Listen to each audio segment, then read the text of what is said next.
video kali ini masih tentang kewirausahaan di bab ketiga semester 2 kelas 11 tentang wirausaha budidaya pembenihan ikan hias. Kita tahu bahwa Indonesia itu termasuk ke dalam 5 besar negara-negara yang mengekspor ikan hias, bersama dengan Ceko, Thailand, Jepang, dan Singapura. Indonesia itu memiliki 700 spesies ikan hias di laut dan juga di air asin. Upaya yang dilakukan untuk mengembangkan peluang usaha ikan hias yaitu melalui usaha yang dinamakan dengan budidaya ikan hias. Sumber daya yang dibutuhkan dalam pembenihan ikan hias ya yang paling utama tentu saja manusia, atau bisa dibilang dengan tenaga kerja ya.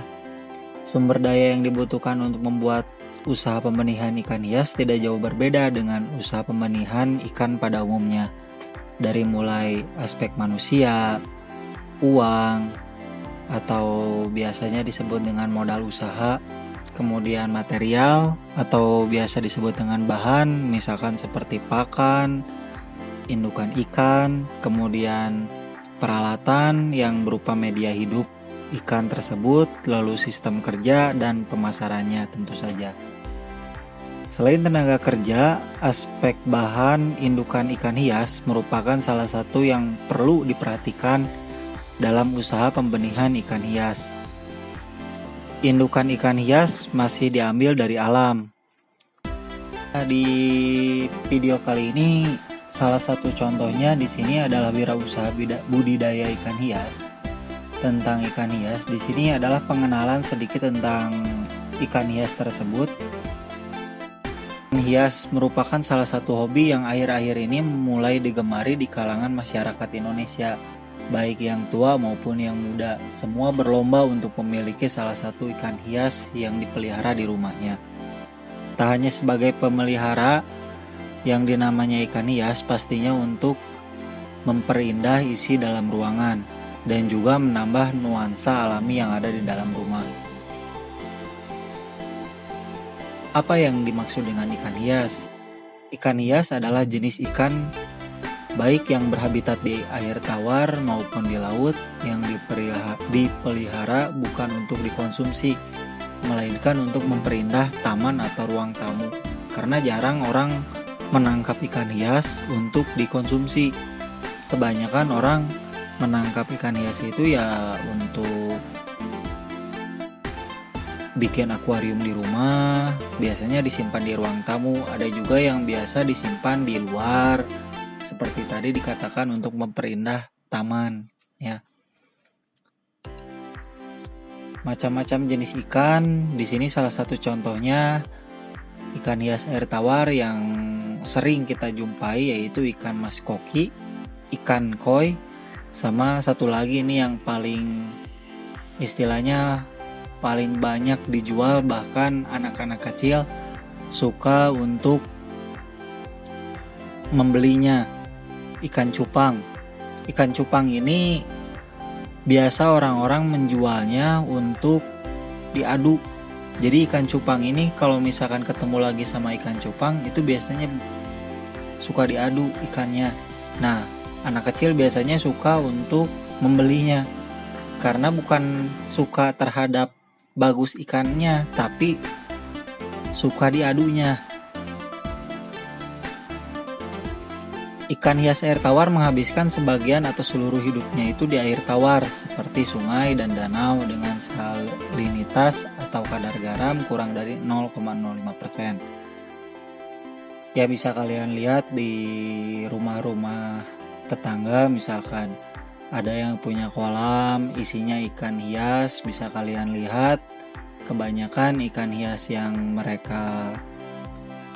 ada itu kebanyakan ikan hias air tawar ya, yang kebanyakan.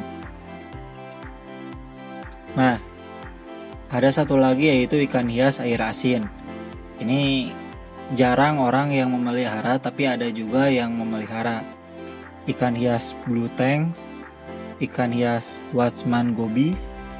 Nah, ini biasanya kalau kita nonton film kartun suka atau mungkin tahu ya, film Nemo, ikan hias Clownfish atau badut, lalu ikan hias butterfly fish.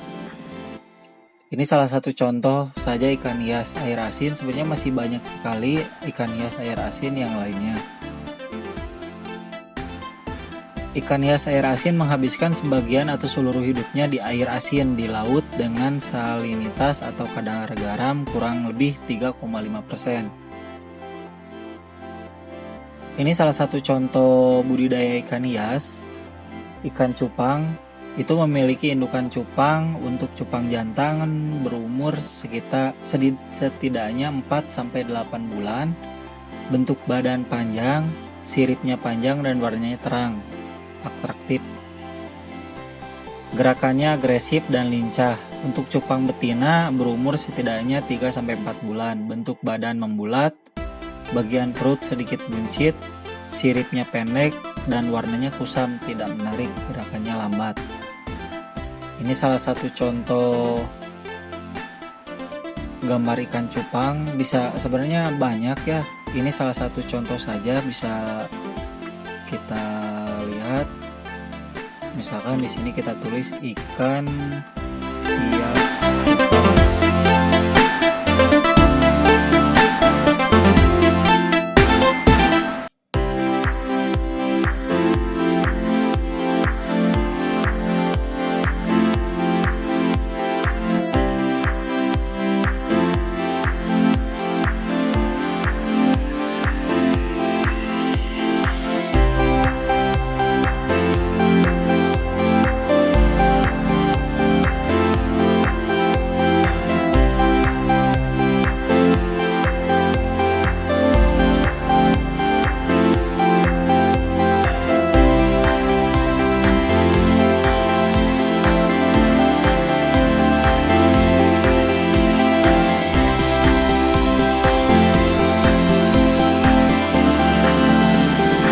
Pemijahan ikan cupang.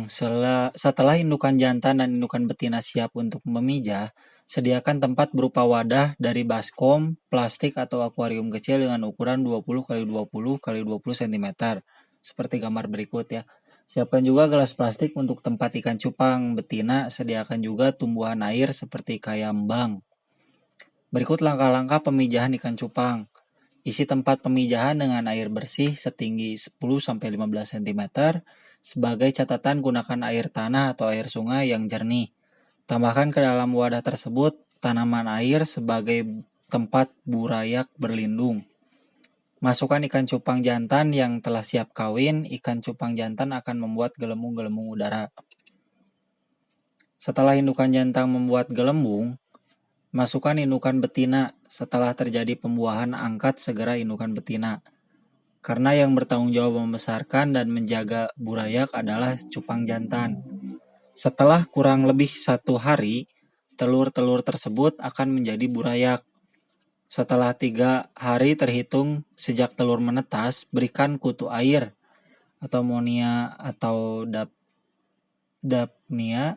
Indukan jantan baru diambil setelah burayak berumur 2 minggu terhitung sejak menetas. Setelah 1,5 bulan, ikan sudah bisa dipilah berdasarkan jenis kelamin, kemudian dipisahkan ikan-ikan tersebut ke wadah pembesaran. Untuk pakannya, biasanya pakan favorit yang biasa diberikan ikan cupang adalah kutu air, cacing sutra, dan larva nyamuk. Pakan sebaiknya diberikan sesering mungkin, misalkan 3-4 kali sehari. Semakin sering frekuensi semakin baik, lebih baik sedikit-sedikit, tapi frekuensi daripada sekaligus banyak. Hal ini untuk mengurangi risiko penumpukan sisa pakan yang bisa mengakibatkan berkembangnya penyakit. Untuk pakan sendiri biasanya saat kita beli ikan hias, itu di tempat tersebut juga sudah disediakan, ataupun bisa juga kita istilahnya nyari sendiri keluar. Jadi kita nyari cacing sutra ataupun kutu air dan larva nyamuk biasanya suka banyak di genangan-genangan air. Oke, itu saja. Terima kasih.